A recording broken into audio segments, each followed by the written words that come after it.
अच्छा, अभी आप कौन सा भजन गा रही थी?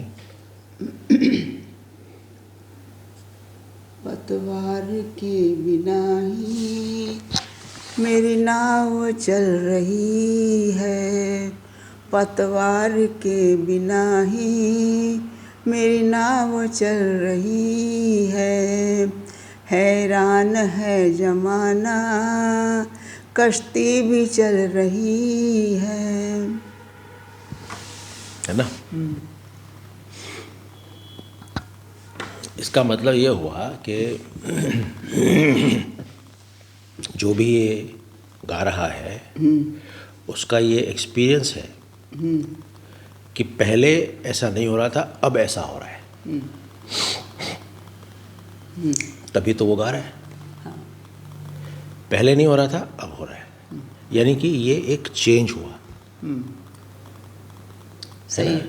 ये चेंज वो चेंज है जो ग्रॉस नहीं है, जो स्थूल नहीं है, जिसको ना छू सकते हैं, ना पांचों सेंसेस से मतलब ये महसूस किया जा सकता है इन सेंसेस के अलावा। बिना इन सेंसेस के महसूस करना है कि हाँ चेंज हो रहा है। हम सिग्नल्स देख सकते हैं, पर चेंज हो रहा है ये एक इसको महसूस करना इन पांच सेंसेस की बात के बस की बात नहीं है।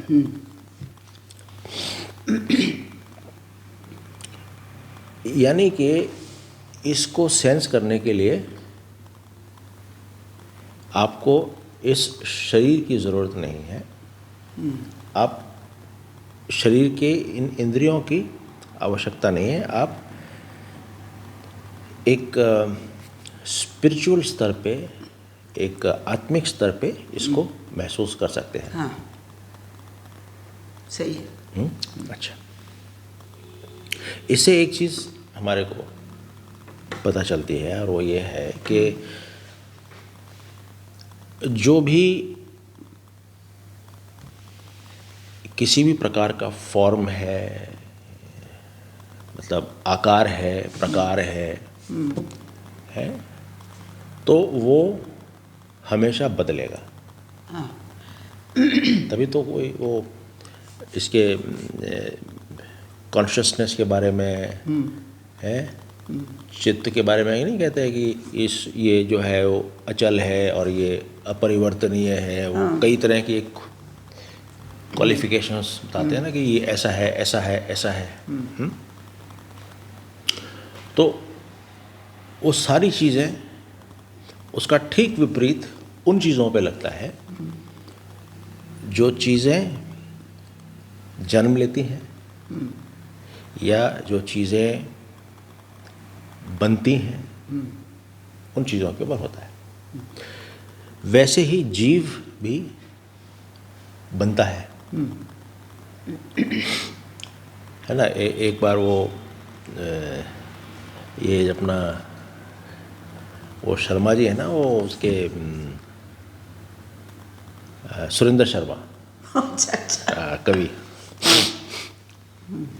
तो उससे उनका इंटरव्यू मैं सुन रहा था। तो उसमें उनसे पूछा, एक ने कुछ सवाल पूछा कि भाई राम बड़े हैं, आप बड़े हैं, कुछ समथिंग कुछ पूछा। तो उन्होंने जो जवाब दिया वो सुनिए। हाँ, उसने पूछा भाई आपका वजन ज़्यादा है या आपके राम का वजन ज़्यादा है? तो पलड़ा किसका भारी होगा? अगर एक तरफ राम और एक तरफ आपको रख दिया जाए तो पलड़ा किसका भारी होगा? तो सुरेंद्र शर्मा ने कहा कि भैया पलड़ा तो मेरा ही भारी होगा, राम का हल्का होगा। क्यों? ये कि भाई दूसरे पलड़े में सिर्फ राम है और इस पलड़े में मैं हूं और मेरे साथ राम है। अच्छा, बहुत बढ़िया है ना। इसका आशय क्या है? इसका कहने का मतलब क्या है? कहने का मतलब ये है कि ये जो चेंज है इसको महसूस करना हर व्यक्ति की सामर्थ्य में नहीं है, कर सकता है, करता नहीं है।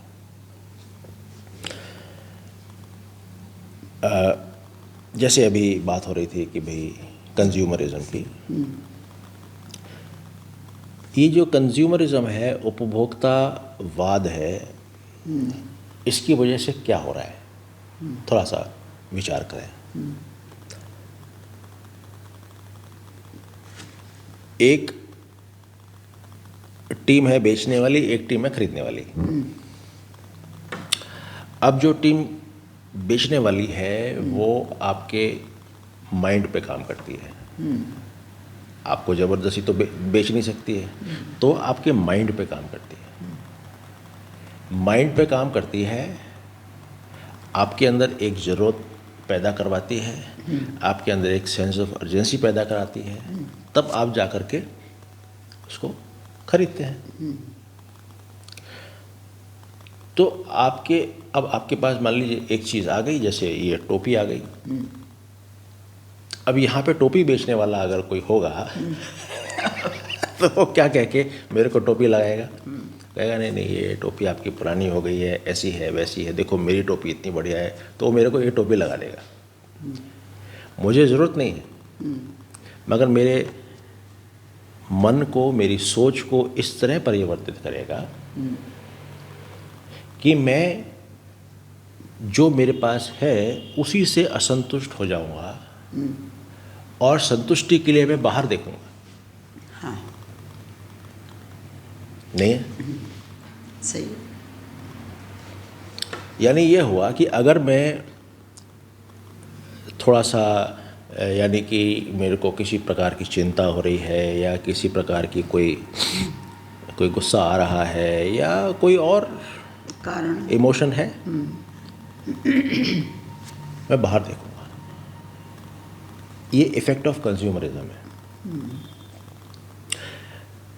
तो वो कंज्यूमर जो कि जीव है, वो कंज्यूमर जो कि जीव है, वो अपने ही राम से दूर होता रहता है। वो ये नहीं सोचता कि मैं राम को नहीं देख पा रहा हूँ, वो ये सोचता है कि भाई मैं ही मैं हूँ, और अगर अंदर में कोई कमी हो रही है तो बाहर की वजह से है। सही है। वो उस राम को नहीं देख पा रहा जो सुरेंद्र शर्मा ने देख करके बोला। बिल्कुल सही है। मैं और मेरे अंदर बैठा राम, राम, इससे ज़्यादा वजनी क्या हो सकता है? पर कंज्यूमर इसको नहीं देख पाता है, और हम आज की तारीख में हम सारे कंज्यूमर हैं। कंज्यूमर हमेशा जीव का बनेगा, है ना? आप उस राम को कंज्यूमर कैसे बना सकते हो बताओ? नहीं बना सकते। सही बात है। बना नहीं सकते। क्यों? क्योंकि ये जो सेल्स एंड मार्केटिंग वाले हैं, ये लोग उस राम को देख ही नहीं पाते।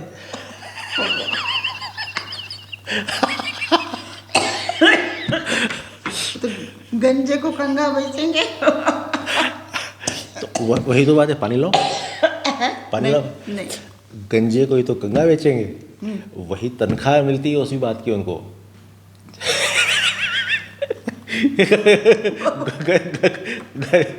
गंजे को बोलेंगे भैया, अर्जेंसी क्रिएट करेंगे ना, बोलेंगे भैया देखो ये जो कंगा है ये बहुत अच्छा है, इससे तो बाल भी आ जाते हैं। ये कंगा अपने आप ही बाल पैदा करेगा और अपने आप ही उसको बाएगा भी। तो मैं सिर्फ इसको फिराने की दे रहे।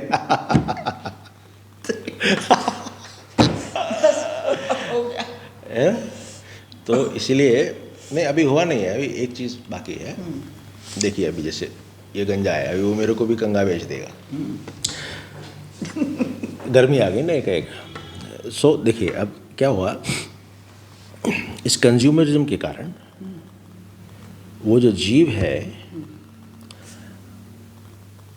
अंधेरे को नहीं देख पा रहा है और वो उस बाहर को देख रहा है, और बाहर के घटकों में अंदर के अंधेरे का इलाज हो रहा है। रोशनी अंदर होगी तो अंदर बाहर दोनों जलेगा, पर अगर रोशनी बाहर होगी अंदर नहीं होगी तो अंदर तो अंधेरा ही है। जैसे वो एक आदमी था कोई वो अंधेरे कमरे में घुसा और घुसने के बाद उसके पैर जो है वो गए टेबल से इधर उधर टकरा गया और वो अपनी पत्नी पे गुस्सा करने लग गया। तो इसमें पत्नी का क्या कसूर?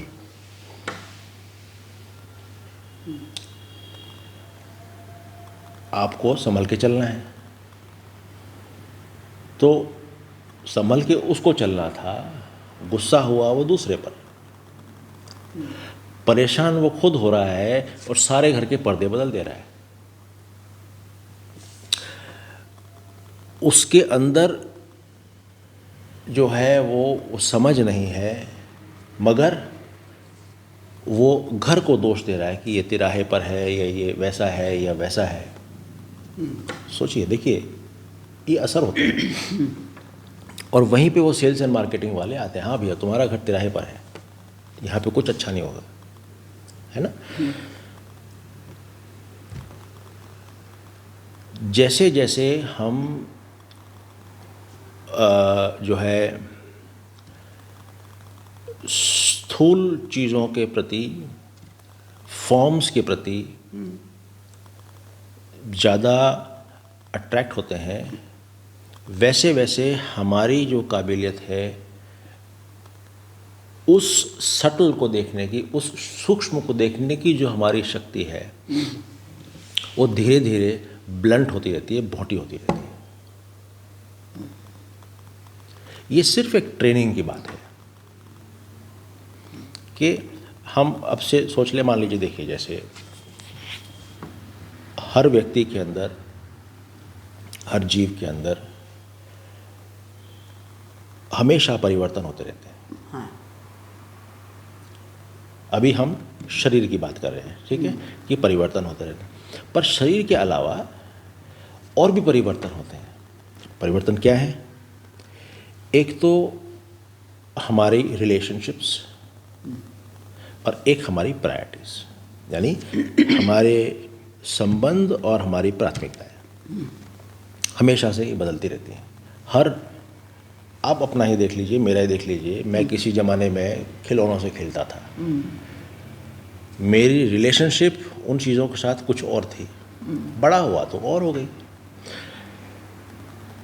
मैं जब बच्चा था तो मेरी प्राथमिकता सिर्फ खाना पीना खेलना सोना यही था। जब बड़ा हुआ तो नौकरी करना भी हो गया, पैसे कमाना भी हो गया, परिवार को पालना भी हो गया, कई चीज़ें हो गई ना। हाँ। और वो खेलने वाली बात ख़त्म। तो आदमी की प्राथमिकताएं और उसकी रिलेशनशिप्स बदलती रहती हैं। रिलेशनशिप्स लोगों से, रिलेशनशिप्स वस्तुओं से, किसी भी चीज़ से।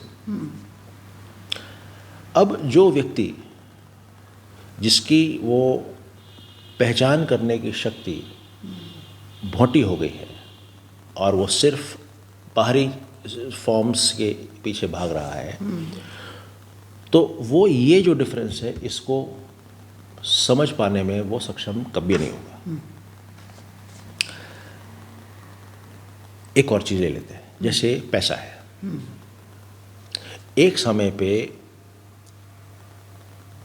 हमारी प्राथमिकता, क्योंकि वो आज के ज़माने में अगर हम भिक्षामदेही करके अगर इधर उधर जाएंगे तो कोई भिक्षा देगा ही नहीं, है ना। तो आज की प्राथमिकता, सबसे पहली ज़रूरत है कि भाई रोटी कपड़ा मकान और मेडिकल, ये 4 चीज़ें हो जाए। जब ये 4 चीज़ें सुनिश्चित हो गई, यानी कि एक बेसिक मिनिमम हमने अपने लिए एक इस्टेब्लिश कर लिया। अब बहुत कम लोग ऐसे होंगे जो इस चीज़ को सुनिश्चित करने के बाद इन चीज़ों से अपनी रिलेशनशिप बदलेंगे और बहुत सारे ऐसे लोग हैं जो इन्हीं के पीछे लगे रहेंगे। तो यानी कि ऊपर का क्या, उनका ऊपरी स्तर क्या है उस रिलेशनशिप को ख़त्म करने का, वो कभी आएगा ही नहीं, और वाली बात चलती रहेगी। दूसरे जो होंगे वो क्या करेंगे, इन सांसारिक चीज़ों से एक मिनिमम लेवल बनाने के बाद, सुनिश्चित करने के बाद वो कहेंगे अब ठीक है, अब मेरी रिलेशनशिप इन चीज़ों से बदलती है, I must change the relationship now. तो उस चेंज को महसूस करने, उस चेंज की ज़रूरत महसूस करने वाला, उस स्तर को सुनिश्चित किया गया है, उस चीज़ को महसूस करने वाला, ये एक सूक्ष्म चीज़ है जिसको कि समझा जाता है। हर एक नहीं समझ सकता है, हाँ। है ना। ये तभी समझा जाएगा जबकि आदमी थोड़ा सा अंदर उजाला हो, जिसके अंदर अंधेरा ही अंधेरा है, हाँ, तो क्या, वो बाहर ही देखेगा और बाहर के साथ संसाधनों से अपने अंदर का दिया जलाने की कोशिश करेगा, जो कभी नहीं होगा। तो जब उसने ये सुनिश्चित किया कि हाँ मेरी न्यूनतम स्तर पहुंच गया है और मैं अब इन चीज़ों के प्रति अपनी रिलेशनशिप बदलता हूँ, तो अब इसके बाद उसके पास उतना समय बच गया। जब उतना समय बचा तो उसने क्या किया, उसने विचार किया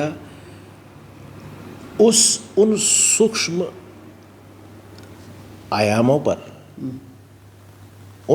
आयामों पर जिनके प्रति आज तक शायद वो उतना ध्यान ना दे पाया हो, और वो जो स्थूल आयाम है उन सारों के प्रति अभी उदासीन है। अब उसकी रिलेशनशिप इनसे बदल गई और उन सूक्ष्म चीज़ों से भी बदल गई। अब वो उनके प्रति ध्यान दे रहा है ना। अब जब उधर ध्यान दे रहा है तो उसको वहाँ सफलताएं हासिल होंगी। हाँ। अब वो अंदर देख रहा है।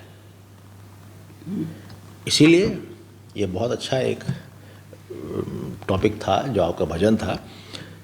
जब ऐसा होगा, अभी तक तो वो पतवार से नाव चला रहा था, चप्पू से, हाँ। है ना, हाँ। उससे नाव चला रहा था। पर जैसे ही उसकी रिलेशनशिप चेंज हुई और वो सूक्ष्म आयामों से, घटकों से वो रूबरू होने लग गया, तब उसका तारुफ अपने अंतर से होगा। और जब वो होगा तब वो पाएगा कि इस तरफ में तो भैया मैं और मेरा राम दोनों हैं, और थोड़े से और आगे जाने के बाद वो पाएगा कि मैं तो हूँ ही नहीं, राम ही राम है। हाँ।